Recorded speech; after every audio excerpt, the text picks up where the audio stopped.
a song, and I'll start to sing along and think, man, I'd love to see that girl again. Man, I'd like to see that girl again. And we were trying different things, and we were smoking funny things, making love out by the lake to our favorite song, sipping whiskey out the bottle, not thinking about tomorrow. Good morning. So it's my pleasure to introduce my good friend, Dan Rosenzweig, the CEO of Chegg. Dan has a long and distinguished career in the media business, including being the COO of Yahoo, as well as being a partner at the media private equity firm Quadrangle. You're going to hear a lot, not about Chegg specifically, but market dynamics, but I put up some of the statistics in terms of the growth and influence and impact Chegg has had in the marketplace in a very short period of time, and it's really breathtaking, and I think a lot to do with Dan's tremendous leadership. One of the reasons I think you've seen Chegg be as successful as it's been, they have a fairly revolutionary concept, which is putting students first. And been putting students first, I think they've set themselves up to have a very big and important business, but with no further ado, I think they've got a video they're going to play, then you're in for a treat with Dan. Thank you.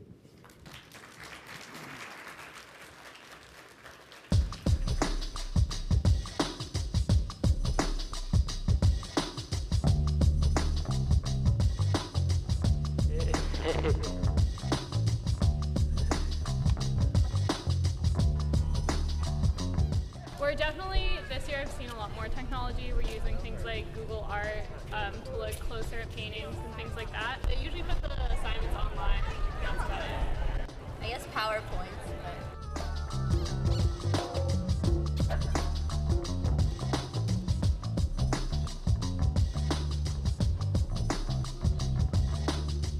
Temperature 50 degrees with light rain.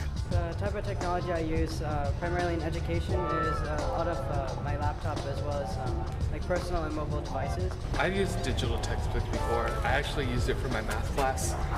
I feel like a regular textbook is not needed. The types of tools that we use are mainly a lot of financial modeling and database searching programs. I do use my iPad to take notes.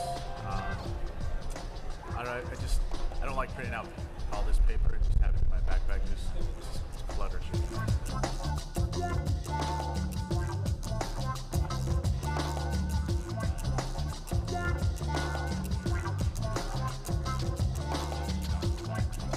I check my smartphone quite frequently, maybe like 10 times within the hour, to be completely honest, yeah. I would say that I check my smartphone pretty often, like say maybe 20 times an hour. Constantly, definitely, both for like school reasons, checking my email, turning in assignments on my phone, and then also things like Facebook and texting and things like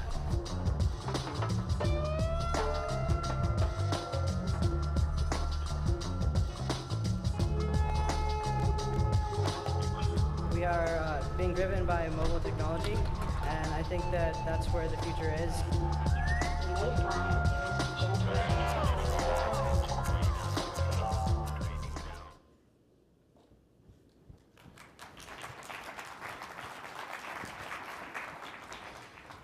Good morning. Thanks everybody for getting up this early in the morning, because I understand it went to become a very late night last night. So it's nice that we're acting like the students are acting, which is we're having a good time when we're away from home. So as Mike mentioned, my name is Dan Rosenzweig. I'm the CEO of Chegg. Today I won't be talking about Chegg. Today we're going to talk a lot about the voice of the student. I want to congratulate GSV and Mike, Deborah for putting on this conference. I had the opportunity to come to the first one, and I keynoted at the first one, and I think it was me presenting to Mike. But this conference is an indication of just how much is changing in our industry very rapidly. So this is a sold-out event now, where many years ago, just a few years ago, nobody was actually investing in education the way we see external money coming into the category now. One of the things that attracted me to this space was that there are two giant categories in the US economy that have yet to be fully disrupted by the power of technology. They're healthcare and education. And it's coming to both now. This is a strong indication of it when you see not only the number of people here, but the quality of people here, the quality of the content that's going on in the small rooms and the large rooms. And it's really fascinating because if you know, Mike mentioned a little bit of my background. The one he didn't mention is the only one my daughters care about, which is for a year, I ran Guitar Hero. And so that was the moment that I was actually cool. Unfortunately, I only stayed 10 months, so I'm back to not being cool. But that was a transformational moment for me, and it's something that I think carries through in today's presentation, which is I went down there to launch, they already had Guitar Hero. I went down to launch two products, Band Hero and DJ Hero. I signed Taylor Swift and Eminem and Jay-Z, and that was like the crowning moment of my life because I have two teenage daughters. And we built all this really awesome technology to figure out what was the right music to have in there, what were the right playlists, what were the right messages to communicate to the actual potential users of these products. And, you know, built an incredible engineering team, licensed all this great music, and then went down to Kiss the Ring in Bentonville to Walmart and got the following piece of feedback. I'm sorry, you're going to have to ask Eminem and Jay-Z to change their lyrics. And so I said, yeah, that's going to happen. So I said, because I was shocked and annoyed, because getting to Bentonville is not that easy. And I said, so let me see if I understand this. I can walk in here, buy a gun, shoot somebody, that's okay, but if I curse, I'm a bad guy. And the bigger point was, my customer was Walmart. My customer wasn't the actual consumer of Guitar Hero, DJ Hero, or Band Hero. In fact, this one individual could determine the entire product, because if they weren't going to carry it, we weren't going to be able to sell it. And that was sort of a transformational moment for me, where what I really recognized, I've been in the internet since about 1996, and I've been in the technology space since 1983. And what I learned was the thing that's changed the most is who our customer is. And education, like every other industry, has been built to support the institutions. We sell to the institution, we sell to the professors, we sell to a wholesaler, we sell to a bookstore, and at the end of the day, there's really only one constituency that should matter, and that's the student. So today's presentation is really, we did a piece of research. Mike mentioned the other day Chegg's reach. We reach anywhere up to 30% of all college students, where we have a direct relationship now, 40% of all graduating high school seniors. We have lots of data. We're building the student graph, so we have lots of data about lots of things they do in their life, including once they leave us, where they go on to careers. And so what we did was we put together a presentation.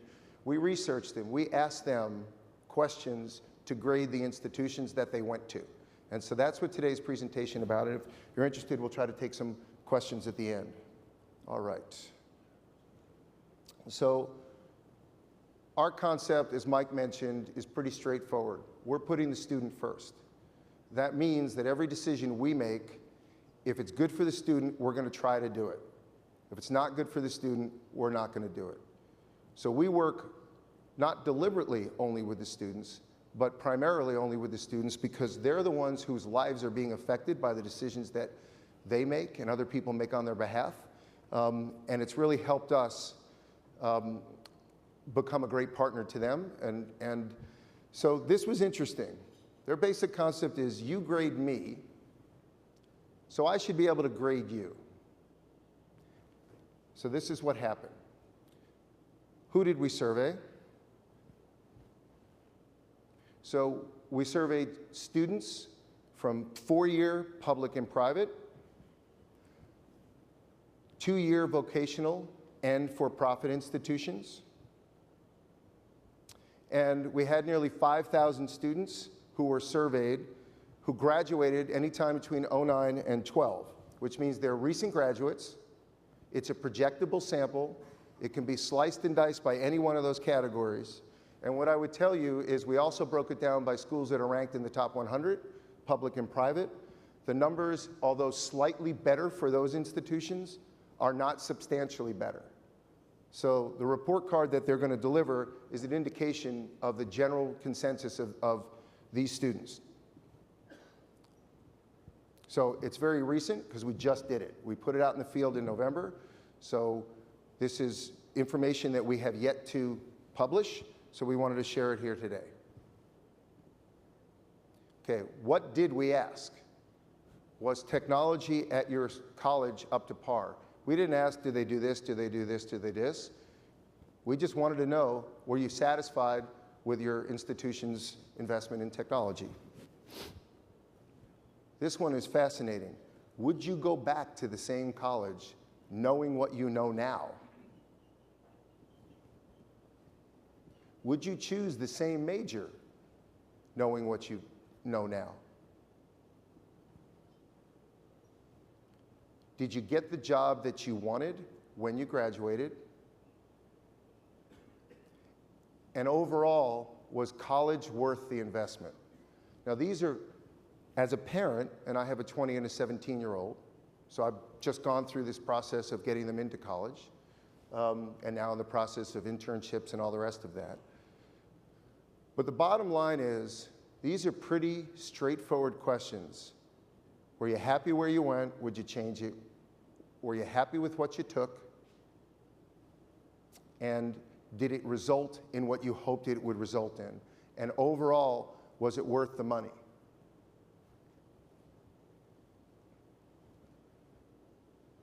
We have transition slides.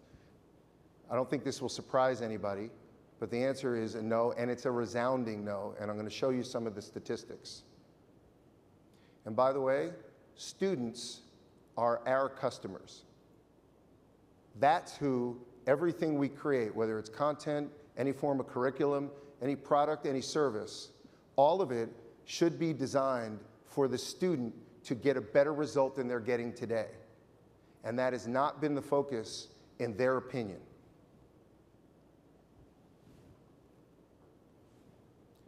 Was technology at your college up to par? 3 out of 4 students didn't think so. So I'm on the board of trustees of the college that I went to. I spent a lot of time with college presidents, with CTOs at colleges and institutions. There's this general assumption that if you have pretty good Wi-Fi, you're using technology.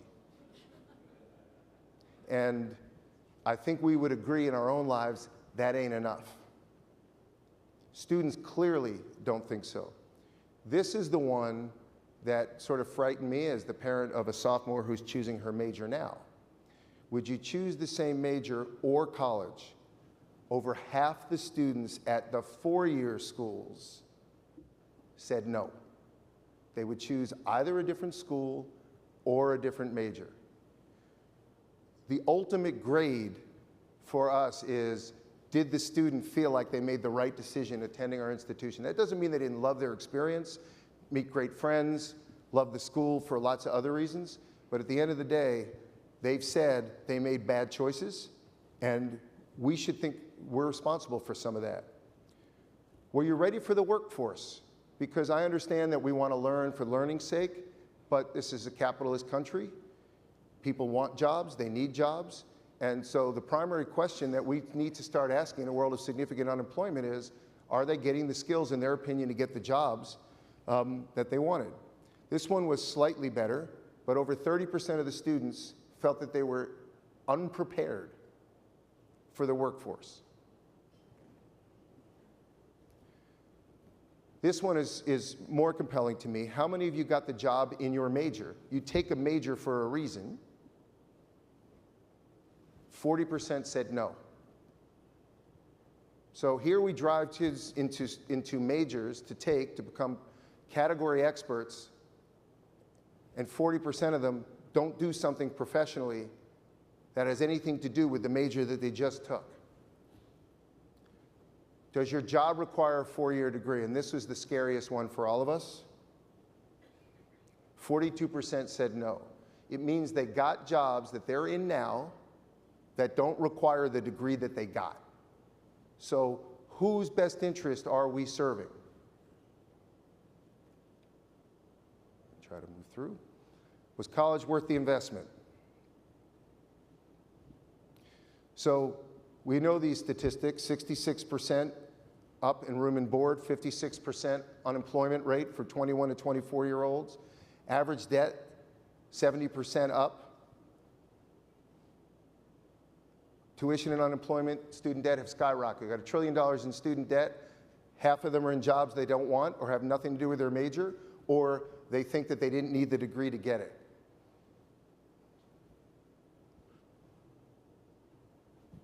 This is their report card. It's not me giving the grade. This is what they've said about the years, the last 3 to 4 years of their lives. What they wish they had asked you if you're an institution. What is your graduation rate for 4-year degrees in 4 years? We don't publish that information a lot, do we? The average time it takes to graduate now is 6 years. What is your employment rate 6 months after graduation? They didn't think to ask that. What is the starting salary for grads? I'm incurring all of this debt. What's the likelihood that I'm even going to be able to live? Because the only debt in this country that isn't forgiven, you cannot declare bankruptcy on student debt. You can on everything else. You can screw up an entire car company and wipe it away. But if you're a student, we're going to hunt you down. Because these are our best and our brightest, so let's really handicap them as they come out of college. So what are we suggesting? Here are just some statistics I think it's important to understand, because whether or not we change, they've already changed. The difference is, this is what they're doing already. Over 1 million students last year used just our homework help from a company most of you have probably never heard of. That's 1 million unique students. Over 4 million just from the beginning of last year have enrolled and used at least one MOOC course. More than a third have taken at least one online course, more likely than not from the institutions that they go to. That tells you they want more or something different. 45 million have used Khan Academy, or 45 million views. So the message they're giving us is where they went, didn't do what they needed to do. They're seeking information elsewhere in different formats. And the question is, what do we want to do about that? So many of us are asking the question, do we want to consolidate the curriculum because we don't have the budgets? Is now the time to shrink the curriculum or expand the curriculum? Do we ask the following question, what's the time at school versus the time learning? It's a very interesting statistic that I learned from my own college, that professors spend about 9% of students' time with them. The rest, nothing. So should we expanding the amount of time and the amount of ways they can learn rather than shoehorn them in to an 8 o'clock class where maybe they have a job? Rankings. Everybody cares about rankings. I'm a dad. I cared about what my daughter's schools were ranked at. The question is, should rankings be redefined? Do we really care what the size of the amount of money that the school has? Is that the most important criteria that moves the school up?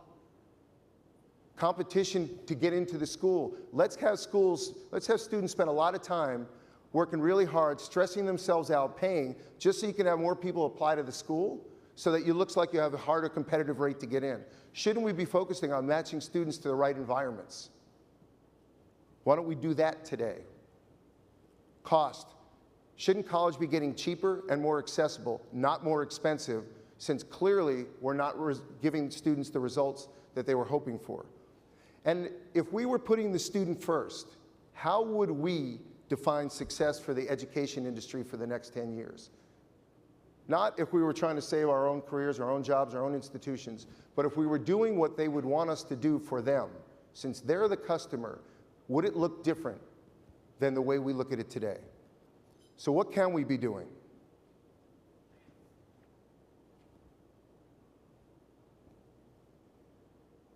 This is something I read this Sunday, so I put it up here. This is exactly the challenge that students see themselves. This has to do with the GED. I don't know if anybody read that article recently.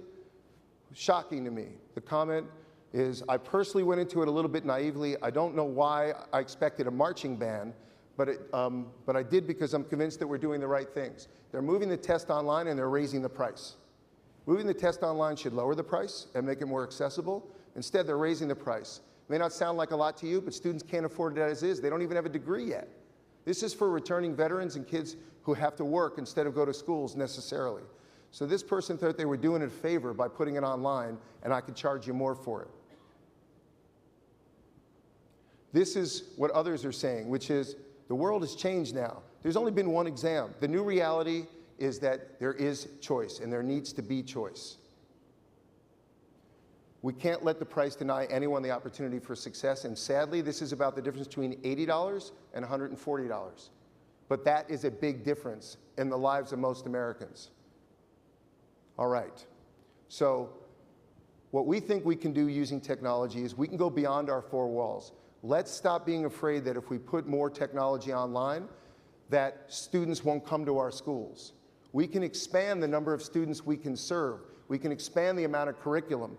We should accept online degrees or online credits that students have, because by doing so, we get them more access. We reduce their costs. We create opportunities for us to offer more to the student. Expand the curriculum. Historically, the only way to do that was to add more professors on campus. That's not necessary anymore. You can have the best of both. This is not an either-or. Students don't live in the world of either-or. They live in the world of and. And is you can have on-campus curriculum, but off-campus curriculum that can be watched at any time, day or night. Why do we live in a world where you have to go to the classroom at that exact time on the exact same page when students learn differently and have different needs? Reduce student debt. The average amount of time is now 6 years, and part of the reason is because, particularly at freshman level courses where you need to take to get the basics, the classrooms are filled. So why wouldn't we make that class available online as well, so that every student can take it at the same time and not have to extend the amount of time they're in college, which expands their debt? Reduce the time it takes to graduate. Make it easier for students to get into the classes, whether it be online or offline, so that they don't take 2 extra years of their life and their money. Enhance the skills. It's time for us to bring in skills-based training to academic institutions. We should be more complete. We don't need to get rid of the existing curriculum. What we need to do is expand utilizing tools that are already available today to help kids learn the skills they'll need once they get a job. We take 20 college interns every summer to our little company, and it amazes me, A, how bright they are, B, how aggressive they are, right? How ambitious they are, and how unaware of their lack of skills to actually be in the workforce. So why can't we be expanding what we offer students instead of replacing? They've got a lot more time when they're on our campuses. Give students more choice in and out of the classroom. People learn differently. They think differently. I've got 2 daughters. One unfortunately lost hearing in her ear at 4.5 years old. She and her sister has the exact same grades. Thank goodness they're going to the exact same college. They learn entirely differently. One can sit in a lecture all day, the other can't. And so why do we have one size fits all when technology allows us to scale for the first time at a cost-effective way? So let's add choice. Let's not be afraid of it. We've got to modernize the culture. And this is important, and I think we all understand it, but it's worth saying, which is we are digital immigrants. Our world didn't start using technology the way we use it today. We may think we use it well because we text our kids, but they are digital natives. They have never known a day without the internet, without broadband, without a mobile device, without TiVo, without YouTube, without Google, without Hulu, without Netflix. They don't know time and location anymore. They don't care. They watch what they want, when they want, where they want, and how they want it. and they use multiple devices to do it. That's not new to them. It may feel new to us. But we need to live in their world and stop saying, oh my goodness, it's changing so fast. I wish I was 2 years away from retirement. So it was someone else's problem. We need to say this is the only world they know. Let's behave in their world.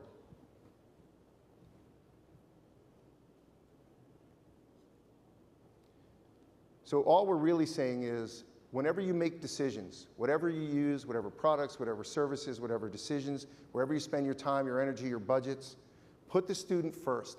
Ask yourself, would the student be happy? This is where we're spending our time or energy or money. If you do that, they will thank you. They will be the biggest advocates for what you do.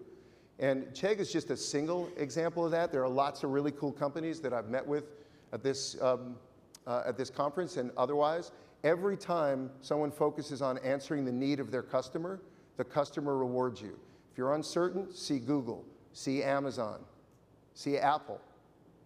All these companies put their customer first and have been rewarded. We need to think of ourselves as people whose customers are the students. So I will take questions if you have any, but thank you very much for listening. I know this was hard at 8:30 in the morning.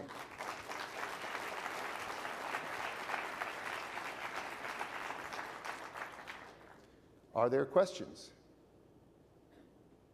Yes. So with all the extra services that you guys are offering with Chegg, students still are primarily looking at it as, we love Chegg because there's cheap textbooks that you can rent. How do you upsell some of the additional services to make that financially feasible? Yeah, well, it's what we're doing. So everybody knows Facebook built the social graph, right? Everybody knows LinkedIn, which is they're building your professional graph. We're building the student graph. So we know from time they go to high school what their grades are, what their profiles are, which schools they're interested in, which schools are interested in them. We're lowering the cost of recruiting. $7 billion of taxpayer money is spent to recruit kids to come to colleges that 90% will never go to. We can make that cheaper and better. We know what class you're in. We know your required content. And all we do is use technology and algorithms to introduce you to additional choice. We don't actually try to sell it to you. We explain to you that if you're in this class, this is other content or other services that are available to you, and they're not even from Chegg, right? Because we're not trying to compete with content creators, because that's not what we do well. We're trying to know the student better than anybody, and as a result of it, we now have 3 lines of business instead of 1. Something close to 20% of our business this year will be something other than the print rental business. And we chose to offer rental, new, used, digital. We said we're agnostic. One of them is better for our business model than the other. We say we didn't care. When a student calls in for a customer service complaint, we say you're right. We just saw whatever problem they say we had. We'll deal with whatever minor fraud there is. So we use technology to introduce discovery, and then we test lots of different price points, including free. So we have both free homework help, Q&A networks, and we have paid homework help. It depends on what the student thinks is in their best interest. Does that make sense? Thank you. Thank you for loving Chegg. Somebody? Yeah, we saw in the presentation and in your discussion, both sort of the 19 or 20-year-old at the 4-year university who has a bunch of mobile devices, and then you also spoke about the adult needing a GED or skills training and whatnot. Mm-hmm. And I'm curious if you've thought about the different challenges that second population, the low-skilled adult, might have in actually drawing value out of online learning. Yeah, we are thinking a lot about it, and I can tell you the steps we're starting to do. I don't know that they'll work, but one of the things we're doing is eating our own dog food, which is we're going to test a lot and see whether it does. So one of the things we're doing, we have a database of scholarships worth nearly $2 billion. So if a student fills out a profile, we start to bring them lots of scholarships that relate to who they are and what they do. So we try to reduce the burden. We are working with large corporations, corporations like Dell, who offered $500,000 worth of book scholarships through Chegg last year alone. In addition to that, we are now working with companies to take their online training classes for their products and services and offering it free to students, or anybody, frankly. So if you want to learn how to use a spreadsheet, or you want to learn how to use Photoshop, those kinds of things, They will be discoverable through Chegg. And in addition to that, what we're trying to do is match them to the right institution and take the cost out of it for them. So matching them is free. And schools are coming to us. We have about 750 schools now say, I'm looking for the following profiles. So we're just beginning to get into this space. We have Zinch as a product that we bought. Ann Dwayne is here and was the CEO.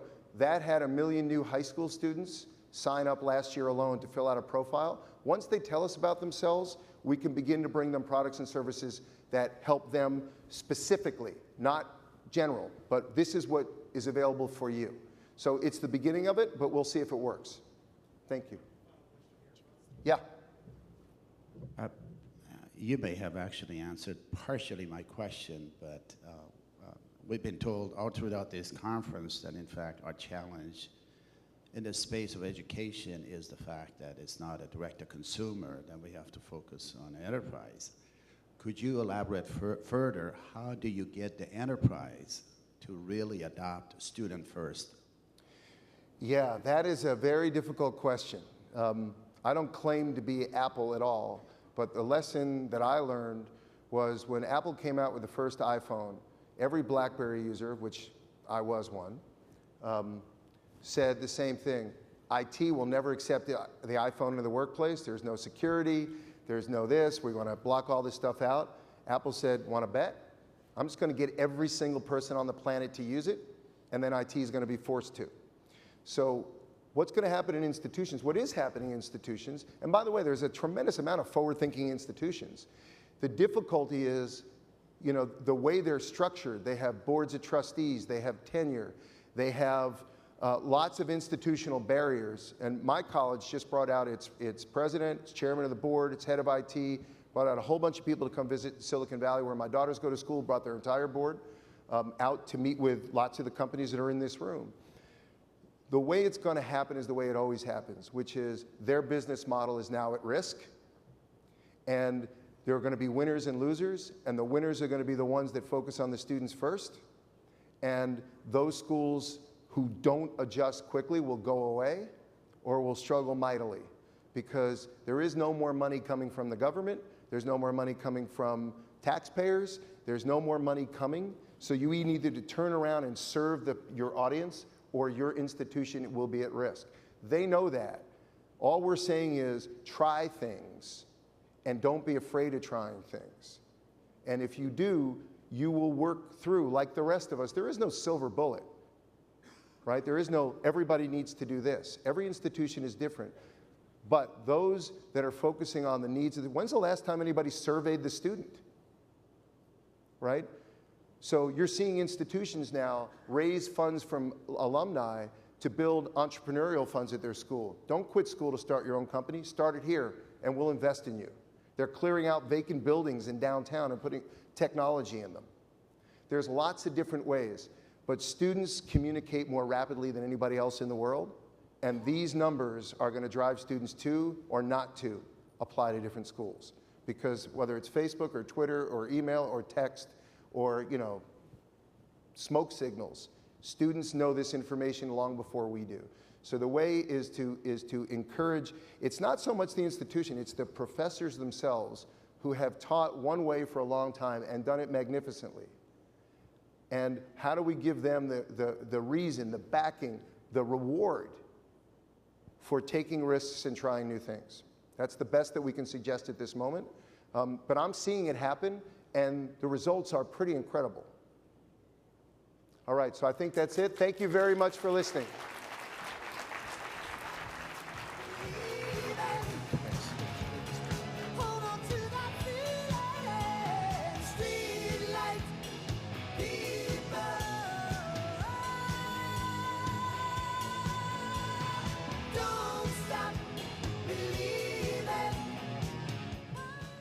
Good morning, everybody. It's such a pleasure and honor to be invited to speak here. And I'm just curious before I begin, if I could see a show of hands of how many of you have actually ever used lynda.com. Okay, so I'm going to say it's about 30% of the audience. And that was exactly what I thought.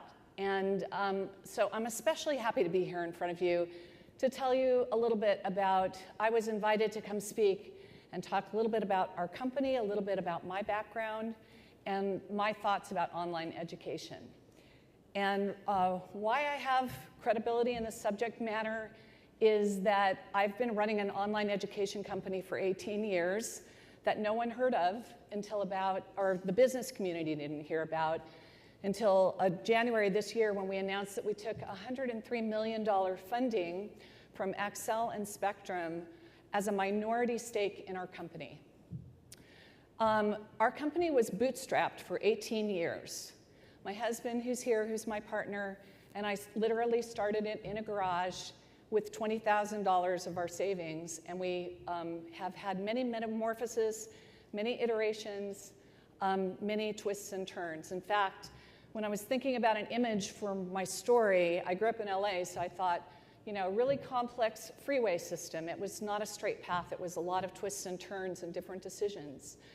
And I've always loved this image, which is a visualization of the internet. And I was really moved yesterday by the president of ASU's speech, and he talked a lot about how we get into college based on the grades that we got into high school, and how so many of us weren't fully formed in high school. And I love this image because it really just shows the complexity of the world, how we're all different, how we all think differently. When I was growing up, I loved school and I was a straight A student. I just looked forward to going every day, and I could have never imagined not liking school. I was born in the 50s, and in the early 60s, my parents divorced. And back then, my fellow students had never even heard the word divorce. It wasn't nearly as common as it is today. My father remarried, and my stepmother was a very angry person. She didn't like that she had inherited 3 kids, and she especially didn't like me. And so I was not abused to the point where child services should have been called in, but I experienced physical and verbal abuse. And I love my stepmother dearly today. We've gone through lots of therapy together and gotten through it, and there's forgiveness and love. But it really shattered my ability to be that straight A student. I was in my head. I didn't like school. I didn't feel good about myself. And so when I was in high school, I read a book that changed my life. And this book was about a school that's in England called Summerhill. And the premise of this school was that in a K-12 setting, you offer fantastic classes, but you don't make the students take anything. There are no prerequisites, there are no requirements, there are no grades. And what they wrote about in the book is that what it did was it created this sense of self-motivation, love for learning, a willingness to find what you're truly interested in and gravitate there. And I thought, this is the kind of school for me. My parents were lower middle class. There was no way I could go to a private school. And I was able to convince a headmaster of a local alternative high school to accept me on my minimum wage, $1.35 an hour job that I had at a hot dog stand. I made $80 a month, and he was willing to take me into his school, and I was the only student at this private alternative high school that was paying my own way. I also, in the school, took a class on feminism. And when I walked into the class, I just thought it was a bunch of angry, bitter women, and really wasn't a fashionable thing at the time.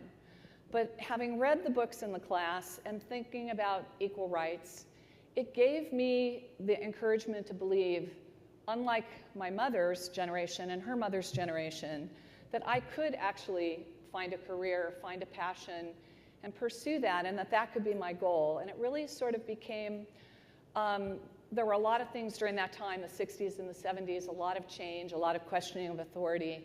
But I really felt a responsibility to go out into the world and do something as a woman that was going to be meaningful. I ended up continuing on with an alternative education by going to Evergreen State College, which just celebrated its 40th year anniversary, and I was invited there to be a speaker. When I was there, I picked up a brochure, and I was kind of stunned to open it up to see what the expectations of an Evergreen graduate are. because it tied in so much to some of the talks that I'd been giving and things that I'd been thinking about. I'm just going to summarize them because it's hard to read.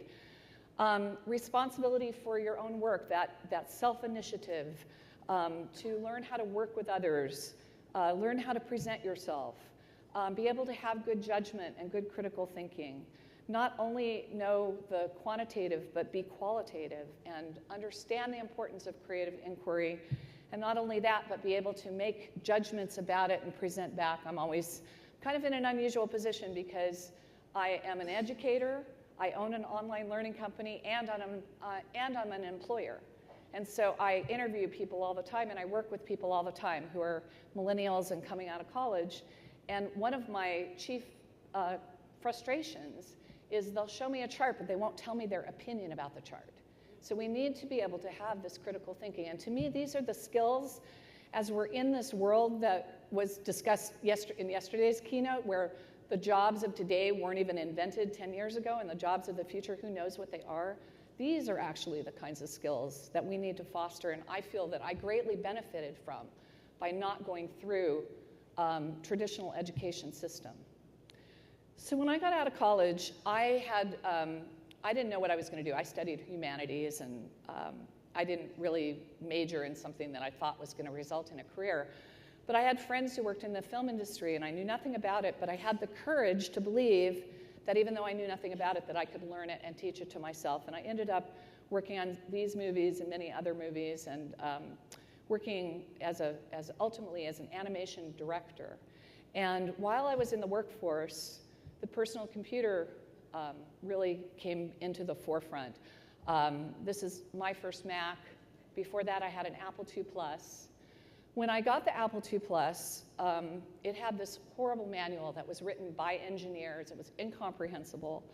Because I just sort of had this belief that I could teach myself things and learn things, I struggled through it, I figured it out, and then I got really excited about what the computer could do, and I especially got excited about what the Macintosh could do. This was a real turning point for me when I got a Mac, and I actually, in the film industry, I'm listed in Wikipedia as being one of the first people to ever do pre-visualization. I worked on Star Trek IV, and I worked directly with the producer and the director, and helped visualize the movie and made 3D models, and like I'd never made a 3D model, but they hired me just based on the fact that I kind of presented myself well and said that I could figure stuff out, and I ended up animating scenes from the movie so that they could then plan their production around it. And because I did that, I got a lot of attention. I started being asked to speak at conferences. I got asked to write articles, and this is an example of me when I was 30 years old, speaking in Hong Kong for an Apple conference. And the computer was really my hobby. It wasn't my job. I was working in the film industry. And I had a baby in 1989, and in 1990, I got invited to come and give a talk at Art Center College of Design, which is one of the top design schools in the world. And I presented my work on Star Trek and a bunch of other things that I'd been doing, and I actually had my daughter with me in a sling, and was breastfeeding her during the breaks, and this whole sort of juggling act that a lot of women definitely have to endure, which is how do you balance being a mother and also having a career. But I was invited, and I just really loved the academic environment. They ended up liking my talk so much that they invited me to come and be a faculty member, and I was a faculty member there for about 7 or 8 years, and I taught computer graphics and digital imaging and animation. And when the web came out, I went to the bookstore to try to find a book to assign to all of my art students, because I believed that the web was going to be where they were going to need to learn how to publish the business cards of the futures and the brochures of the future. And when I went into the bookstore, all of the books were written by and for engineers, just like that first manual that I had written. And at this point, I had just really developed a love for teaching and a desire to share my enthusiasm for what you could do creatively with computers. And in the bookstore, I decided, well, there's no book on this topic. I'm going to write the book. And it was a hard road. I had trouble getting a publisher, but I ended up writing it. And it ended up becoming a national and international bestseller. It was published and translated into about 40 languages. And I still meet many people to this day who say that they learned web design through this early book of mine. Well, meanwhile, Bruce and I got married. We moved to Ojai, California, which is a town of about 7,000 people in Southern California. And I just missed teaching. I was being invited to speak all over the country and all over the world and constantly leaving home.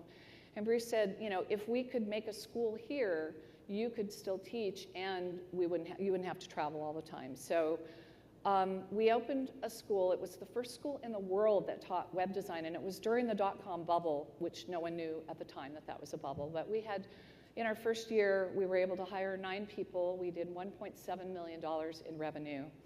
And we had people coming from all over the world learning web design.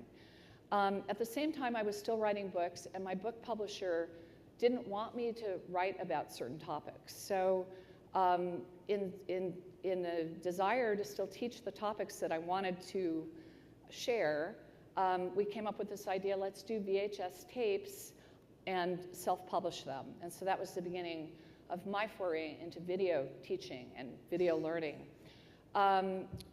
What I realized was that I'm a teacher, I love teaching, I love sharing, but that these are just form factors. I'm teaching right now. I'm standing up here, this is one form factor of teaching. You can write a book and you can teach through a book. You can deliver a video and that's teaching, but it's basically all teaching. It's just different form factors. And it was a revelation because from the very beginning, people really liked my style of teaching. And they loved my book, that was why it was a bestseller. They loved our school, that was why they came. But I couldn't do everything myself. And here, you know, we had called the website that I had published on the book was lynda.com. And my husband said, well, I think you can bring in other teachers. And I kind of argued with him and said, no, it's called lynda.com. Why would people come and listen to other teachers? And he was right. This is one of our early teachers who's actually still with us as one of our video instructors, Garrick Chow. But today, lynda.com has over 200 teachers, and I haven't taught a course in about 4 or 5 years, so he was absolutely right about that. But what we did was, after 9/11, and that was another interesting thing about yesterday's keynote, were all of the significant companies that have come to being since 9/11. And really, we had a very dark moment in our history where we had this classroom and suddenly no one wanted to travel. The dot-com bust happened and all the people who had had money to come to our school didn't have money to afford it anymore. So we decided to put the videos that we'd been creating online and to make a library and to charge $25 a month. Well, we did that in 2002, and that library is now 90,000 videos, most of which we have produced ourselves. I saw the Saul Khan statistic of 45 million views a year. We have 120 million views a year. We have 3 million paying members who have access to our service. Not only do we have a B2C, which is how we started, but we have a huge B2B, and we're adopted very heavily in higher education and K through 12. We're in about 40% of all universities in America, and we are in about 700 K through 12 schools. And so the whole idea of a library is that you can go in and you can figure out what it is that you want to learn, and it's up to you. It's self-directed learning. And another beautiful thing about a library is that there are adjacent possibilities. You might go to one book and then realize, oh, I might want to get that book or another book. And the same is true in a video library.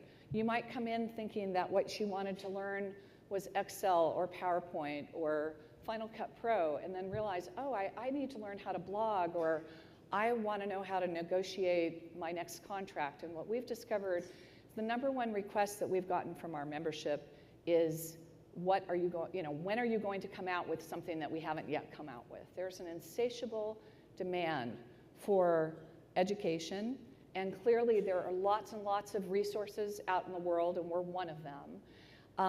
What I always say is when you're a subscription service, your members keep you honest. They're not going to subscribe if they don't find value in what you do. And our renewal rates are in the B2B space, in the education space, are in the high 80s to low 90% renewal rates. So To me, that's validation. That's the same validation that I've gotten ever since I started being a teacher and writing books, and it's very encouraging. Also, just the synchronicity and sort of adjacent possibilities of, I need to learn PowerPoint. Oh, I want to add a video to my PowerPoint. Oh, I need to learn audio. Oh, I want better presentation skills. It's an interrelated, it's really curriculum that we're building in its content. And so we're available on mobile, and we're available on all devices. And what I like to say about one of the benefits of online is that all of you are listening to me. This is a synchronous presentation.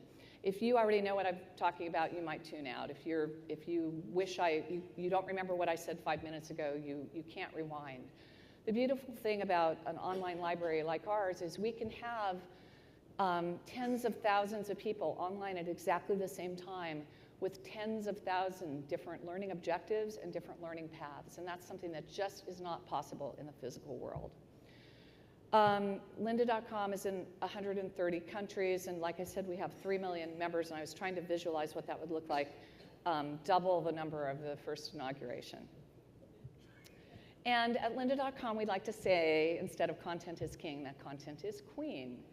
And the truth is that we have evolved our platform, and we've worked a lot on the delivery of our videos and the search and the playlist capability and the administrative reporting and all of that. But the reason why people originally came to Lynda.com and the reason why they love our service is because we actually deliver effective education that people like and find of value. And we know that. In fact, my Halloween costume this year, I decided I would be queen of content. So I thought I would share that. But we're here to talk about education innovation, and obviously we know what the problems are. They've been said over and over. The cost is high, the budgets are being cut, the student debt is too high, the dropout rate is too high, and it's not even guaranteeing a job at the end of it all. And additionally, we're not building any new brick and mortar schools. Yet the demand for education has never been higher. The need for it has never been higher. So there's a huge disconnect. And to me, a diploma it's a euphemism. People will say, is it accredited? Is it a good college? Is it in 4 years or 6 years that I'm going to get my degree? But the goal of getting the degree is the result of what the degree is going to offer. Can I raise a family? Will I have enough money? Will I have a job that I like? Will I be able to have a home? And we've seen so many industries be transformed, and education has definitely been one of the laggers, and I agree, healthcare is the other. And I think it's partially because there's a lot of resistance and there's a lot of disruption, and it means the loss of the way we've been doing business as usual, and that's threatening to a lot of people. And I also agree that this change will happen bottom up. It will not happen top down. But we actually had a collision with the internet age and No Child Left Behind. At the exact moment in history where we really buckled down and we just made schools accountable to these tests and students accountable to these tests, and we eliminated the arts and we eliminated PE, and everything was based on these test scores. These same kids are the digital natives. They're at home having fun and learning things and playing games, and at school bored out of their minds. It just hasn't really, the way that we're delivering education is not compelling. And I think we have many studies, this is one from the Kaiser Family Foundation, that talks about how much media exposure 8 to 18-year-olds are getting. And this was done in 2009, 10.75 hours a day. In the video that we saw this morning, checking your phone 20 times an hour, which guilty as charged sometimes, I think this number most likely is even higher. And the generation of the digital natives, the Generation Y, is now over a third of our population and obviously going to take over the population. And I think that we're in an era where we're annoyed because all of these kids are consuming media. And I think it's our jobs as educators to make them contributors, to make them creators. We also have a lot of conversation about what the internet is doing to our mind and the short attention spans that it's creating, and is it turning us into this? And the truth is that they have done MRIs on what happens to your brain when you watch a lot of television or you experience a lot of media, and it does rewire the brain. And we have neuroplasticity, and that's one of the things that we have. We're highly adaptive people, and I know I experience it, that I tend to read shorter articles, less long-form books and novels, and I think this is definitely true of the younger generation. I'm definitely old. I had the pleasure of seeing Yo-Yo Ma give a talk about his life and his story and what inspired him. But he did start with a performance. He started with this incredible Beethoven concerto that just brought everybody in the audience to tears. When he was done playing it, he said, "This is the first piece of music that I ever learned." And it was, everybody was just stunned. And he said, "I promised my father that I would learn this piece 8 notes at a time, 8 notes a day." And it kind of struck me that, you can almost learn anything in life if you'll do it 8 notes at a day, that's something really important to know, that he didn't come out of the womb being Yo-Yo Ma, that he actually had to practice and not be so good at it in the beginning and get better and master it, and that's something that I think in an age where we're just forcing everybody past the test, that becomes the goal instead of gaining mastery, gaining knowledge, that it's a tragedy. And what he shared, he had this slide, and I wrote to him afterwards and asked if I could have it because I was so touched by it, because he told this story of how he had played in front of President Kennedy, and the Queen of England was there, and all of these dignitaries and incredible people, but Danny Kaye was there, and he stooped down and looked at him eye to eye, and he said, "You're incredible, and you are going to do amazing things with your life." And it was the one and only thing that he remembered from that moment. And the story that I think it tells us is the importance of mentors and the importance of human connection. I am going to tell a couple of stories about stories that people have told me about the impact that Lynda.com has had on them and their kids. So I had a mom come up to me and say, "My son was playing way too many video games, and I just got so frustrated, and I gave him a Lynda.com membership, and I said, 'You are welcome to spend that many hours on the computer, but you have to learn something instead.'" And to her amazement, he started programming his own video games, making his own avatars, really getting excited by the materials that were on there. I had a woman who had seen me speak, and she said I was in the audience in tears, and I was really surprised because I didn't think I'd said anything that was tear-jerking evocative. And she said, "No, I realized that I had just completely given up on myself to be relevant in the digital age, and that if I could go on a service like yours, be anonymous, nobody has to know that what I don't know, and I can just kind of learn at my own pace, that there's hope for me." And I did. It's given me so much confidence. Suddenly I'm applying for jobs that I would have never dreamed to apply for, and just thank you so much. We have one of our types of products that we offer into higher ed is a site-wide license.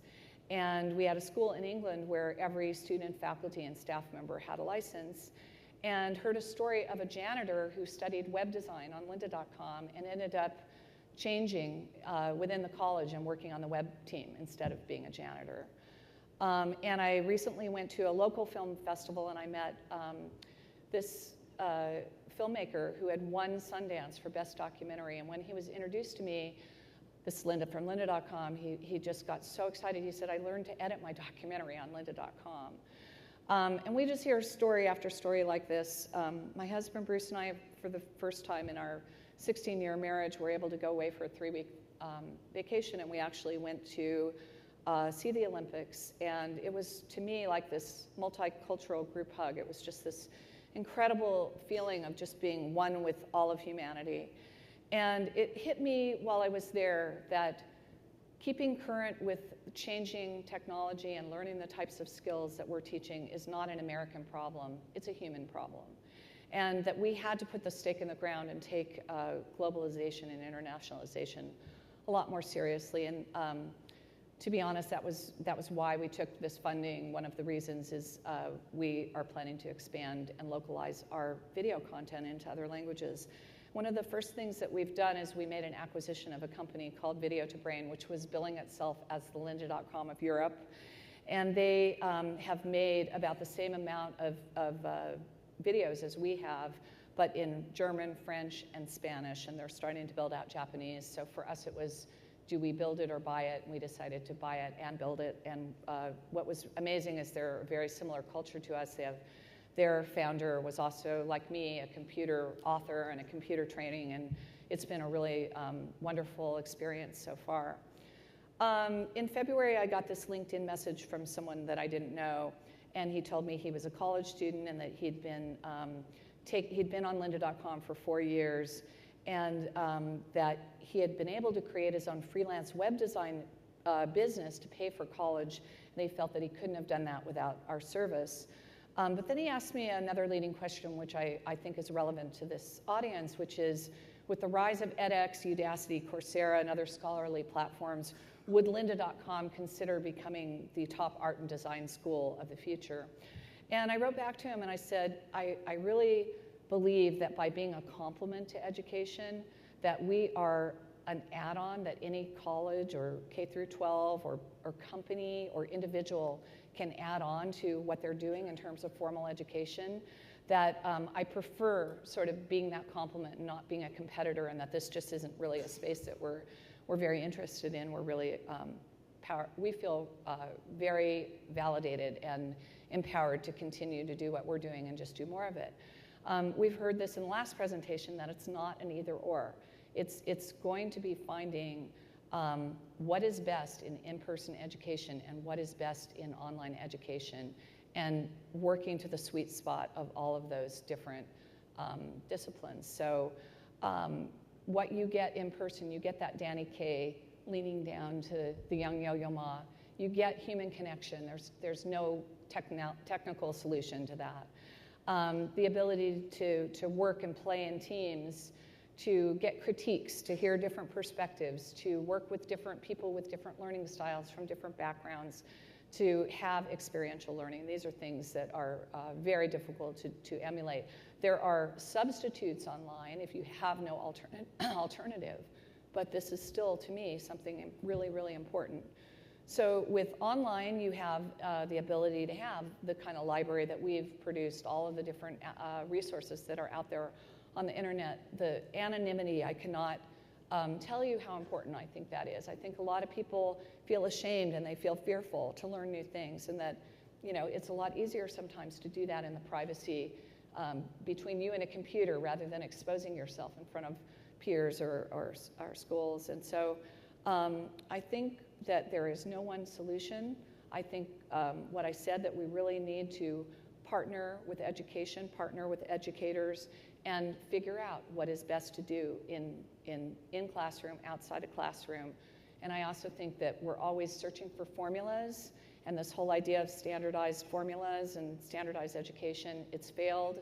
It is never going to work. We are all different. We all learn differently. We all have different strengths and weaknesses and purposes and passions.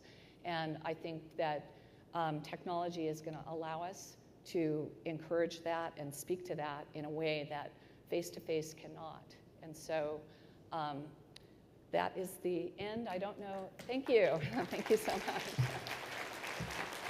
I wasn't sure if we were going to have time for Q&A. Do we have time? We do not have time. I have over on the table over here some free passes if anybody wants them. Also some flash drives with this presentation if anybody, we don't have one for every person in the room, but just if anybody wants them, and some moleskins.